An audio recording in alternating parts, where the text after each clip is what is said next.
מנעול טביעת אצבע של לוקים, G30. פה יש לנו את המנעול עצמו מותקן, פה יש לנו חיישן, ועכשיו אנחנו נפתח את הדלת דרך האפליקציה. המנעול נפתח. עכשיו אנחנו יוצאים החוצה, שימו לב, אנחנו יוצאים החוצה, לא נוגעים באפליקציה,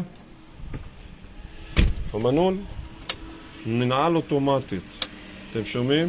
דלת לא נסגר, דלת סגורה עכשיו, ככה זה נראה מבחוץ. מגיעים לקודן, זה הקודן, עכשיו הלקוח ישים טביעת אצבע. יופי. ברגע שזה נהיה לנו ירוק, המנעול פה נפתח אוטומטית, ויפה מאוד. בנוסף, עכשיו אנחנו סוגרים את הדלת. שוב פעם, המנעול עצמו, אתם שומעים את הקליקים, נסגרה הדלת, ועכשיו נגיד ללקוח לשים טביעת אצבע, נגיד לו לשים קודן. עכשיו אנחנו נזיז כדי שלא תראו את הקוד, הלקוח ישים את המספר, וברגע שהוא יסיים הוא יגיד לי שסיימתי, ומסך ירוק, והדלת נפתחת.